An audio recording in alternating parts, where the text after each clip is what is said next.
Hey guys, welcome back to my channel Pipi's রান্নাঘর। আজকে আমি তোমাদের কাছে আরেকটি খুবই ইন্টারেস্টিং রান্না নিয়ে চলে এসেছি। কী সেটা জানতে হলে ভিডিওটা স্কিপ না করে পুরোটা দেখবে। আর যদি তোমরা আমার চ্যানেলে নতুন হয়ে থাকো, অবশ্যই আমার চ্যানেলটিকে সাবস্ক্রাইব করবে আর পাশে থাকা বেল আইকনটিকে ক্লিক করে দেবে। তো বন্ধুরা, শীতকালে গরম ভাতের সাথে যদি ঘি হয়, আর যদি হয় সেই ঘিটা বাড়ির বানানো, তো কেমন? তো চলো আজকের এই ঘিয়ের রেসিপিটা দেখে নেওয়া যাক। গাইস, ঘি তৈরির জন্য ফার্স্টে আমি গ্যাসটাকে অন করে নেব। তো দেন আমি এর উপরে দুধের বাটি বসালাম। এখানে 300 গ্রামের মতো দুধ আছে, আর গ্যাসটাকে হাই ফ্লেমে দিয়ে দেব দুধটা উতাল আসা পর্যন্ত। তো গাইস দেখো, আমার দুধটা পুরো ফুটে এসেছে। এবার আমি গ্যাসের ফ্লেমটাকে লো ফ্লেমে করে দেব আর একটু হালকা নেড়ে ছেড়ে দেবো। আর তারপর 1 থেকে 1.5 মিনিট বা 2 মিনিট দুধটাকে ফোটাবো। গাইস, আমি 1 থেকে 1.5 মিনিট দুধটা ফুটিয়ে নিয়েছি। এবার আবারও আমি একবার হাই ফ্লেমে দেব, আর একবার ফুটে আসলে তারপর আমি লো ফ্লেমটা বন্ধ করে দেবো, গ্যাসটা পুরো বন্ধ করে দেবো। আর তারপরে এই দুধটাকে চাপা দিয়ে রাখবো ঠান্ডা হওয়া পর্যন্ত। দেখো, দুধটা পুরো ঠান্ডা হয়ে গেছে আর দুধের উপর একটা কি সুন্দর সর পড়ে গেছে। তো আমার ফার্স্ট কাজ বা তোমাদের ফার্স্ট কাজ হবে কি, এই দুধের সরটা হাত দিয়ে এরমভাবে তুলে দুধটাকে দুধ থেকে ছেঁকে নিয়ে এটাকে একটা বাটির মধ্যে এরমভাবে তুলে রাখা।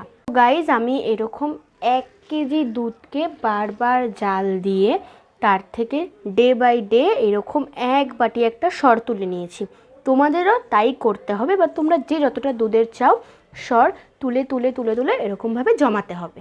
ওকে, তো দেন আমরা ঘি করা স্টার্ট করব। তো গাইজ, আমি যে দুধের সরটা তুলে রেখেছিলাম সেটা এবার আমি একটা বাটিতে ঢেলে নেব। এই দেখো, আমার এতটা পরিমাণ দুধের সর জমে গেছে। তো এই বাটিটা দিয়ে ভালো করে কেচে নেবে। আর হ্যাঁ, তোমরা কিন্তু কেউ ভুলেও এই বাটিটা থেকে জল ধুয়ে কিন্তু দেবে না।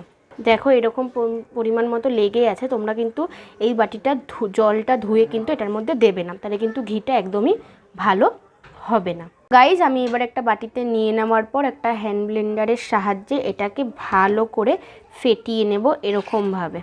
এটা ফেটালে এই যে জমে গেছে, এটা আমি ফ্রিজে, হ্যাঁ তোমরা ওটাকে সরটাকে কোনো বাইরে রাখবে না, তোমরা ফ্রিজে এটাকে স্টোর করে রাখবে। বাইরে রাখলে কিন্তু পোকা হয়ে যাবে আর বাজে একটা স্মেল বেরাবে কিন্তু। তো তোমরা এটাকে ফ্রিজে একটা কিছু দিয়ে চাপা দিয়েও রাখতে পারো, বা তোমরা এমনিও রাখতে পারো।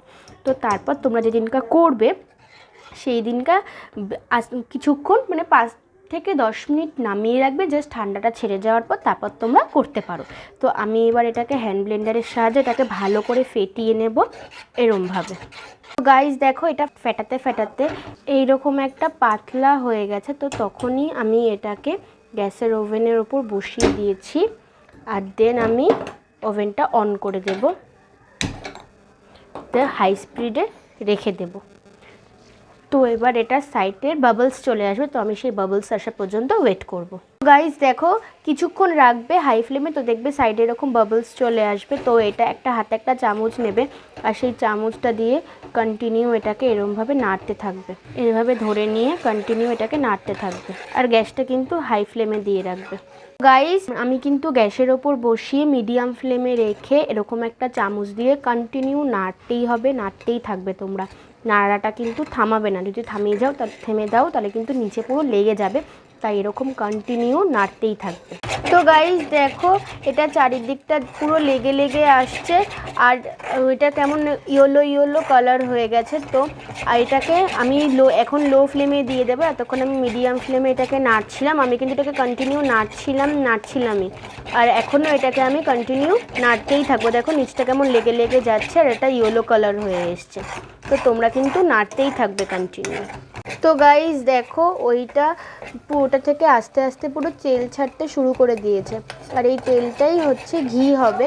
আর নিচটা দেখো পুড়ে পুড়ে যাচ্ছে। দেখো গাইজ, পুরো তেল ছাড়তে শুরু করে দিয়েছে, আর ওগুলো কিন্তু পুড়ে যাবে, আস্তে আস্তে পুড়বে আর তেলটা ছাড়তে থাকবে। তো যদি পুড়ে যায় তোমরা ভয় পাবে না, ওটাও পুড়তেও থাকবে আর তেলটা আস্তে আস্তে পুরো ছেড়ে দেবে। এখন ইয়েলো কালার আছে, এটা পুরো পুড়ে খয়েরি কালারের হয়ে যাবে আর পুরো তেলটা ছেড়ে দেবে। দেখো, তেল আস্তে আস্তে ছাড়তে শুরু করে দিয়েছে, আর ছাড়ছেও এমনকি।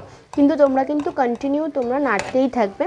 গাইজ দেখো, অনেকটা তেল ছেড়ে দিয়েছে, আর বলেছিলাম ওইগুলো পুরো পুড়ে খয়েরি হয়ে যাবে।